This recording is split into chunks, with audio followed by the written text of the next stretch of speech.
What's going on, Power Squad? Will Power here. This is a project that Nieve out in Lawrenceville. We sold it 10 over asking. I want to mention a situation we had here with my guy, and I want to go and emphasize on building a team and not just hiring help. So here we have this wall right here. The shower head was on this side. So we've had our plumber supposed to be demoed, and this was supposed to be a seamless shower, all this wet area here. My guy misunderstood, and he tiled up this wall and left it here. So to make it right, I told him, all right, well, we use the tile for there. We're gonna paint this wall accent. I went to IKEA and got these shelves in these little pots, and we painted this accent wall here, and we did the niche there for the tub. I think it came out freaking awesome. It came out awesome, but this goes back to not hiring help and building a team. Any other investor would have said, oh, that's your fault, this is not what I wanted, blah, blah, blah, would have busted their chops on this and had them change it and done it correctly. I understood my guy made a mistake. We were able to solve this problem on his behalf, and you know, on the next one, he's got me. But this goes back to hiring help, not building a team, taking care of those that take care of you. We all make mistakes, but it's how you deal with those mistakes that makes the difference on your team, with your team.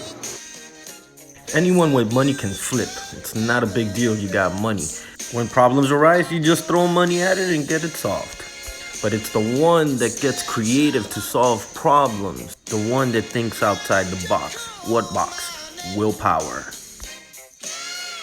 What's going on, Power Squad? WillPower here again with my boy Ruben, and we sold Daisy Cove 10,000 over asking. And again, I got a check here for $1,000 for Ruben. You got to thank your contractor. Take care of those that take care of you. Remember, Willpower, don't hire help, build the team. Yeah. And I'm just going to say this from a female's perspective. When you take care of your crews on times, because a lot of times, you know, like I've just heard more men in the industry say, oh man, I'm not paying them for this because they didn't do that. Or, you know, it becomes like a battle now. But when you still take care of your people and take care of them on time, when you need them later on, beyond the right now, they come through for you. And then they'll tell you, oh, for you, I'll do it for this. You know, so it's just about the relationship.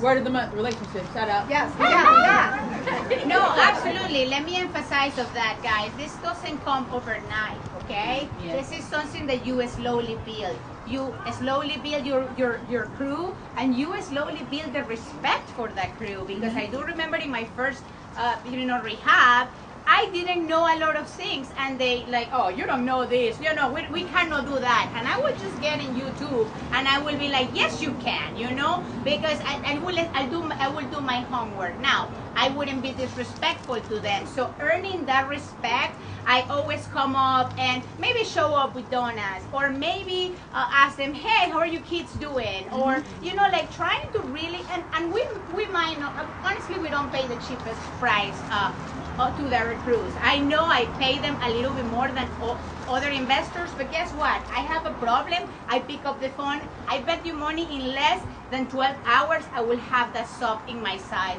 correcting what he needs to correct. So that's the type of relationship that's going to make you success. So why don't you just hire the cheapest contractor?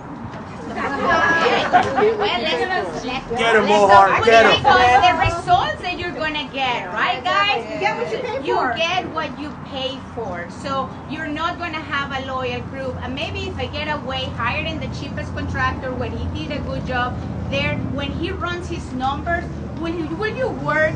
Maybe sometimes as an investor, you make mistakes, right? You make investments and then you walk out and you're like, do the math and like, shit, I wouldn't do this again.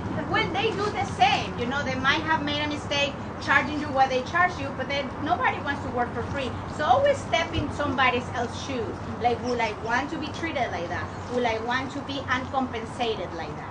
And also, like for us, like we do a ton of projects at the same time.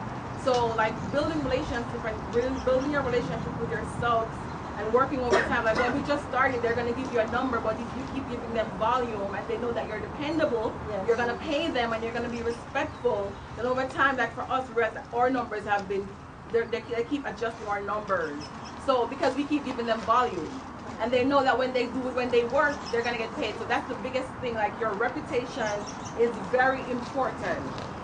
You're going to pay for it the first time, or you're going to have to find money and time to redo it and get it right the second time. And it'll cost you more. You're going to pay to do it right the first time, or and I literally just went on this rant this morning, but you're gonna pay to do it right the first time, or you are going to have to find time and money to do it the second time. And after you call me, after you told me my price was too high, you went with the cheaper one, and now you want me to fix it, I'm gonna charge you more than I would have the first time. Yeah.